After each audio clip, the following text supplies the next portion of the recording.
할렐루야. 9월 23일 월요일에 하나님의 말씀을 함께 읽고 은혜를 나누는 성경 읽어주는 목사 언덕이의 교회 하양토킹 김익수 목사입니다. 오늘 이제 우리가 스가랴를 마무리하고 하나님께서 하실 그 놀라울 일들, 하나님의 사람들에게 선언하시고 선포하시는 그 권면의 말씀을 읽고 마무리하게 되는데요. 여러분, 기쁨으로 기대함으로 함께 했으면 좋겠고요. 정말 이 구약의 끝이 얼마 남지 않았지요. 함께 힘을 냈으면 좋겠습니다. 할렐루야. 그러한 은혜를 기대하면서 오늘 12장부터 14장까지 함께 읽고 하나님의 은혜를 나누도록 하겠습니다. 이스라엘에 관한 여호와의 경고의 말씀이라. 여호와 곧 하늘을 펴시며 땅에 터를 세우시며 사람 안에 심령을 지으신 이가 이르시되, 보라, 내가 예루살렘으로 그 사면 모든 민족에게 취하게 하는 잔이 되게 할 것이라. 예루살렘이 에워싸일 때에 유다에까지 이르리라. 그 날에는 내가 예루살렘을 모든 민족에게 무거운 돌이 되게 하리니 그것을 드는 모든 자는 크게 상할 것이라. 천하 만국이 그것을 치려고 모이리라. 여호와가 말하노라. 그 날에 내가 모든 말을 쳐서 놀라게 하며 그 탄자를 쳐서 미치게 하되, 유다 족속은 내가 돌보고 모든 민족의 말을 쳐서 눈이 멀게 하리니 유다의 우두머리들이 마음속에 이르기를, 예루살렘 주민이 그들의 하나님 만군의 여호와로 말미암아 힘을 얻었다 할지라. 그 날에 내가 유다 지도자들을 나무 가운데에 화로 같게 하며 곡식단 사이에 횃불 같게 하리니 그들이 그 좌우에 에워싼 모든 민족들을 불사를 것이요 예루살렘 사람들은 다시 그 본곳 예루살렘에 살게 되리라. 여호와가 먼저 유다 장막을 구원하리니 이는 다윗의 집의 영광과 예루살렘 주민의 영광이 유다보다 더하지 못하게 하려 함이니라. 그 날에 여호와가 예루살렘 주민을 보호하리니 그 중에 약한 자가 그 날에는 다윗 같겠고, 다윗의 족속은 하나님 같고 무리 앞에 있는 여호와의 사자 같을 것이라. 예루살렘을 치러 오는 이방 나라들을 그 날에 내가 멸하기를 힘쓰리라. 내가 다윗의 집과 예루살렘 주민에게 은총과 강구하는 심령을 부어주리니 그들이 그 찌른 바 그를 바라보고 그를 위하여 애통하기를, 독자를 위하여 애통하듯 하며 그를 위하여 통곡하기를 장자를 위하여 통곡하듯 하리로다. 그 날에 예루살렘에 큰 애통이 있으리니 무깃도 골짜기 하다드림몬에 있던 애통과 같을 것이라. 온 땅 각 족속이 따로 애통하되 다윗의 족속이 따로 하고 그들의 아내들이 따로 하며 나단의 족속이 따로 하고 그들의 아내들이 따로 하며 레위의 족속이 따로 하고 그들의 아내들이 따로 하며 시므이의 족속이 따로 하고 그들의 아내들이 따로 하며 모든 남은 족속도 각기 따로 하고 그들의 아내들이 따로 하리라. 그 날에 죄와 더러움을 씻는 셈이 다윗의 족속과 예루살렘 주민을 위하여 열리리라. 만군의 여호와가 말하노라. 그 날에 내가 우상의 이름을 이 땅에서 끊어서 기억도 되지 못하게 할 것이며 거짓 선지자와 더러운 귀신을 이 땅에서 떠나게 할 것이라. 사람이 아직도 예언할 것 같으면 그 낳은 부모가 그에게 이르기를, 내가 여호와의 이름을 빙자하여 거짓말을 하니 살지 못하리라 하고 낳은 부모가 그가 예언할 때에 칼로 그를 찌르리라. 그 날에 선지자들이 예언할 때에 그 환상을 각기 부끄러워할 것이며 사람을 속이려고 털옷도 입지 아니할 것이며 말하기를, 나는 선지자가 아니요 나는 농부라. 내가 어려서부터 사람의 종이 되었노라 할 것이요. 어떤 사람이 그에게 묻기를, 내 두 팔 사이에 있는 상처는 어찌 됨이냐 하면 대답하기를, 이는 나의 친구의 집에서 받은 상처라 하리라. 만군의 여호와가 말하노라.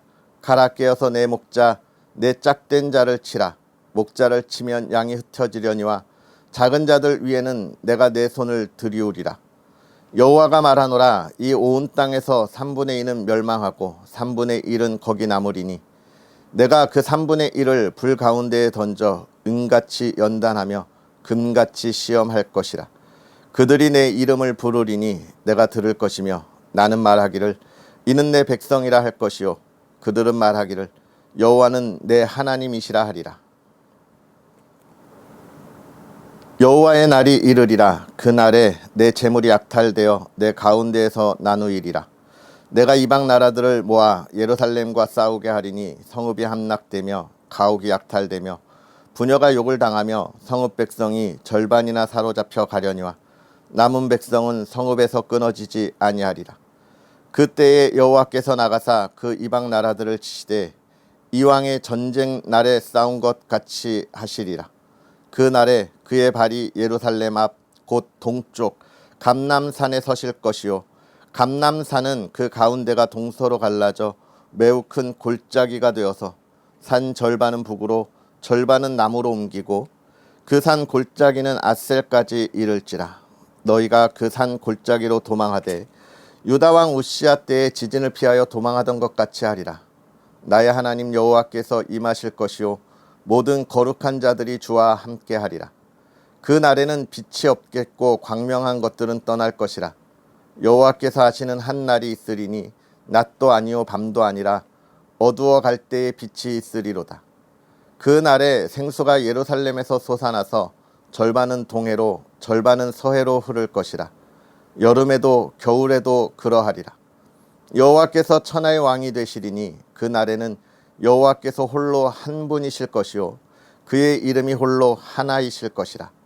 온 땅이 아라바 같이 되되 게바에서 예루살렘 남쪽 림몬까지 이를 것이며 예루살렘이 높이 들려 그 본처럼 있으리니 베냐민 문에서부터 천문짜리와 성 모퉁이 문까지 또 하나넬 망대에서부터 왕의 포도주 짜는 곳까지라. 사람이 그 가운데에 살며 다시는 저주가 있지 아니하리니 예루살렘이 평안히 서리로다. 예루살렘을 친 모든 백성에게 여호와께서 내리실 재앙은 이러하니 곧 섰을 때에 그들의 살이 썩으며 그들의 눈동자가 눈구멍 속에서 썩으며 그들의 혀가 입 속에서 썩을 것이요 그 날에 여호와께서 그들을 크게 요란하게 하시리니 피차 손으로 붙잡으며 피차 손을 들어 칠 것이며 유다도 예루살렘에서 싸우리니 이때에 사방에 있는 이방 나라들의 보화 곧 금, 은과 의복이 심히 많이 모여질 것이요 또 말과 노새와 낙타와 나귀와 그 진에 있는 모든 가축에게 미칠 재앙도 그 재앙과 같으리라. 예루살렘을 치러 왔던 이방 나라들 중에 남은 자가 해마다 올라와서 그 왕 만군의 여호와께 경배하며 초막절을 지킬 것이라. 땅에 있는 족속들 중에 그 왕 만군의 여호와께 경배하러 예루살렘에 올라오지 아니하는 자들에게는 비를 내리지 아니하실 것인즉 만일 애굽 족속이 올라오지 아니할 때에는 비 내림이 있지 아니하리니 여호와께서 초막절을 지키러 올라오지 아니하는 이방 나라들의 사람을 치시는 재앙을 그에게 내리실 것이라.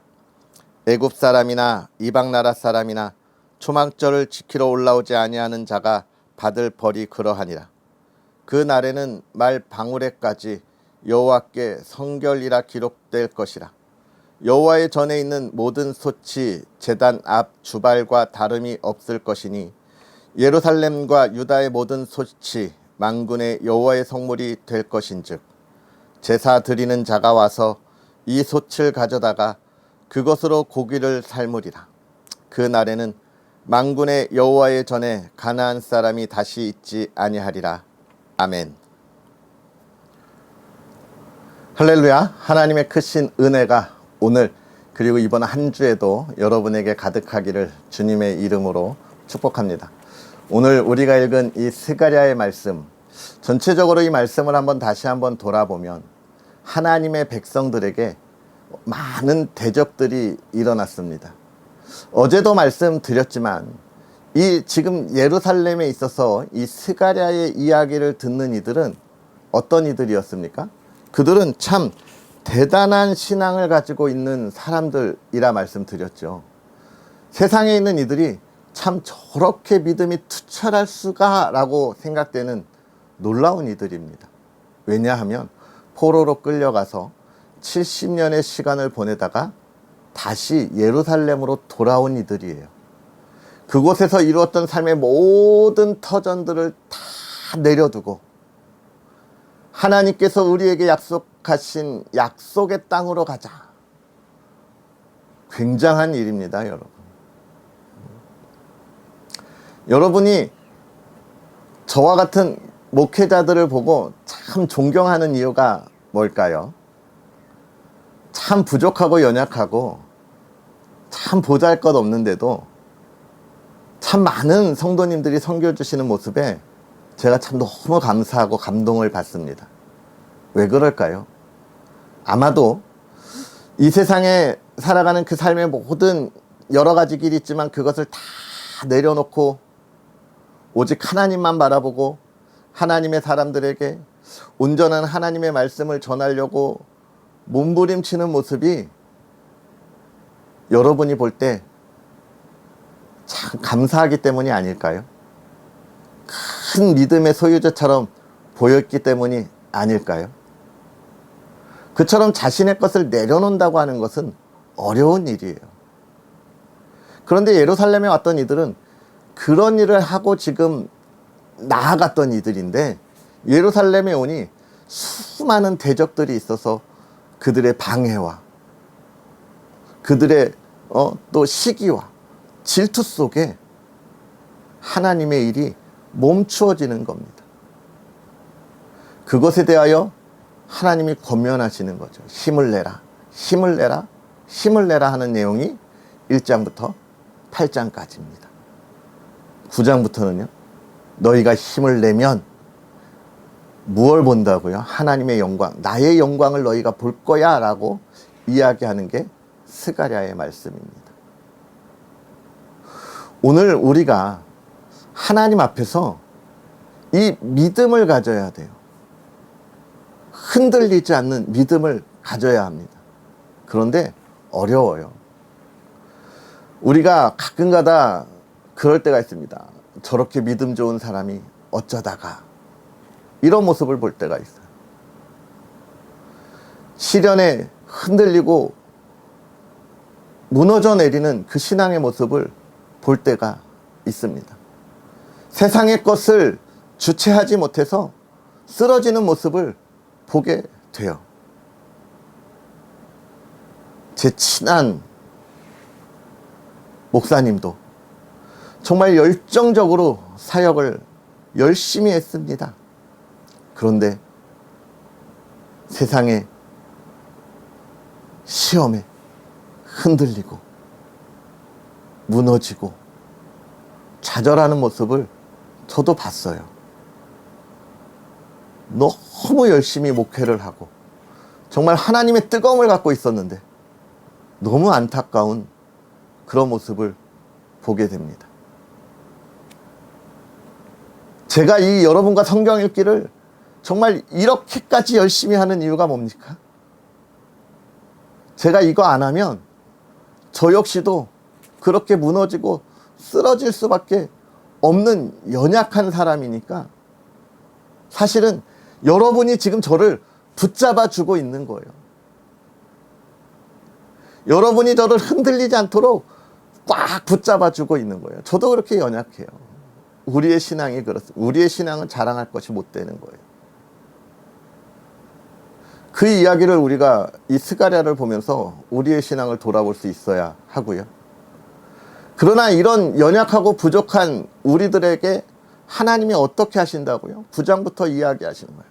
나의 영광이 너와 함께 할 거다라고 이야기하는 거예요. 어제 읽었던 말씀, 예수 그리스도를 보내주시겠다고 하는 그 약속의 말씀, 참된 목자를 보내서 우리에게를 올바로 이끌어 가신다는 그 약속의 말씀과 더불어서 오늘 뭐라고 이야기하십니까? 그들은 연약하지만 모든 민족에게 정말 큰 하나님의 사람들이 되리라. 저는 이걸 보면서 이사야 60장의 말씀을 생각했습니다. 그 작은 자가 1000명을 이루겠고 그 약한 자가 강국을 이룰 것이다. 때가 되면 나 여호와가 속히 이룰 것이라. 그러면서 뭐라고 이야기하십니까? 너희의 빛이 영원히 있을 것이다 라고 이야기하고 있는 그 하나님의 약속. 정말 이스라엘 민족이 얼마나 작은 민족입니까? 이스라엘의 영토는 우리나라 강원도만한 영토예요. 그 작은 나라가 온 세상에 하나님의 영광을 나타내는 하나님의 도구로 쓰임을 받았잖아요. 지금은 안타깝게도 참 예수 그리스도를 만나지 못한 아주 안타까운 민족이지만, 그러나 그들을 통해서 예수 그리스도가 온 세상에 증거되고 오늘 우리가 보지 않았습니까? 그 영광을 보여주시겠다는 거예요. 그럼 바꾸어서 말하면 오늘 우리에게 하시는 말씀은 뭐예요? 우리가 이 시대에 이 나라 이 땅에 정말 온전한 하나님의 말씀, 하나님의 영광을 세울 수 있는 도구로 하나님이 우리를 쓰시겠다는 거예요. 거기에 하나님의 영광을 보여주시겠다는 겁니다. 저와 여러분의 삶이 하나님의 영광입니다. 아멘. 하나님의 기쁨이에요. 하나님의 평안이에요. 아멘. 그런 나라를 만들어 갈 것이고, 모두가 우러러보는 나라. 이건 뭐예요? 참 진리, 가야 할 참 나라인 거예요. 계속 제가 말씀드리지만 이 세상에 영원한 것은 없잖아요. 다 역사의 마침표를 찍습니다. 우리도 이 땅의 시간에서는 역사의 마침표를 찍어요. 그런데 하나님 나라에서 하나님의 시간에 하나님의 영광의 자리에서 이 역사를 이어갈 거예요. 그걸 우리가 바라볼 수 있어야 하는 겁니다. 오늘 우리가 이 땅에서 하나님의 말씀을 가지고 몸부림치어야 하는 이유입니다. 세상의 시기와 질투에 몸부림치면서 우리의 믿음을 지켜야 하는 이유고, 하나님의 참된 빛을 내 자리에서 밝게 비추어야 하는 이유입니다. 나하나의 빛은 정말 작은 촛불처럼 보여질 수 있지만 저와 여러분들이 함께하면 이 온 세상이 굉장히 환하고 아름다워질 거예요. 오늘 우리가 그 하나님의 나라를 바라보고 우리의 삶을 열어가는 복된 삶이 되었으면 좋겠습니다. 할렐루야. 기도하겠습니다. 할렐루야. 살아계셔서 역사하시는 하나님 아버지, 오늘도 우리에게 은혜를 더하사 하나님의 말씀으로 또 하루의 삶을 살아갑니다. 하나님, 지혜를 더하사 우리로 하여금 깨닫게 하셔서 이 세상의 수많은 역경들 가운데, 수많은 대적들 가운데 하나님, 우리가 일어나 외치는 믿음의 사람들 되게 하여 주시옵소서. 우리를 가로막는 것들 예수 그리스도의 이름으로 물리치며 나아가게 하여 주옵시고, 우리를 대적하는 이들을 두려워하지 아니하며 하나님께서 이 땅에 하실 일, 하나님의 백성들을 지키고 하나님의 백성들과 함께 만들어갈 그 하나님의 나라를 바라보고 소망하게 하여 주시옵소서. 하나님, 우리의 삶이 하나님 앞에서 보잘것없음을 고백하게 하시고, 하나님, 우리가 세상에 있는 이들처럼 우리의 삶을 우선하지 않게 하시고, 하나님의 뜻이 무엇인지를 바라고 하나님의 뜻이 무엇인지를 깨닫기 위하여 몸부림치는 참 그리스도인의 삶이 되게 하여 주옵소서. 그 삶이 하나님 안에서 기쁨이 되고 하나님의 영광을 나타나게 하시되, 하나님, 우리가 하나님의 칭찬바 또 하나님의 기쁨과 평안을 누리게 하옵소서. 세상에 승리하게 하옵소서. 작은 자로 천명을 이루고 약한 자로 강국을 이룬다고 하셨사오니 하나님의 백성들의 삶이 그 열매가 되게 하옵소서. 사랑하는 가정을 지켜주시고 하나님의 열매가 있는 가정, 이 시대에 빛을 비추는 가정이 되게 하여 주시고, 하나님 건강 지켜주시고, 또 하나님, 우리의 걸어가는 길이 하나님의 뜻이 되어 정말 많은 이들을 옳은 길로 인도하는 복된 가정, 또 가족들 삶이 되게 하여 주시옵소서. 오늘도 하나님과 함께하기를 바라며 예수님의 이름으로 축복하고 기도하옵나이다. 아멘. 할렐루야. 오늘 하루 하나님의 말씀으로 승리하고 하나님의 기쁨이 되고 그 열매를 만들어가는 한 주의 시작이 되기를 주의 이름으로 축복합니다. 언덕위의 교회와 부족한 종을 위해서도 기도해 주시고요. 정말 아까 말씀드린 것처럼 여러분이 저를 붙잡아 주시고 계시는데 더욱더 열심히 여러분과 은혜를 나눌 수 있도록 많은 응원도 부탁드리겠습니다. 오늘도 행복하시고요. 내일 만나겠습니다. 사랑하고 축복합니다.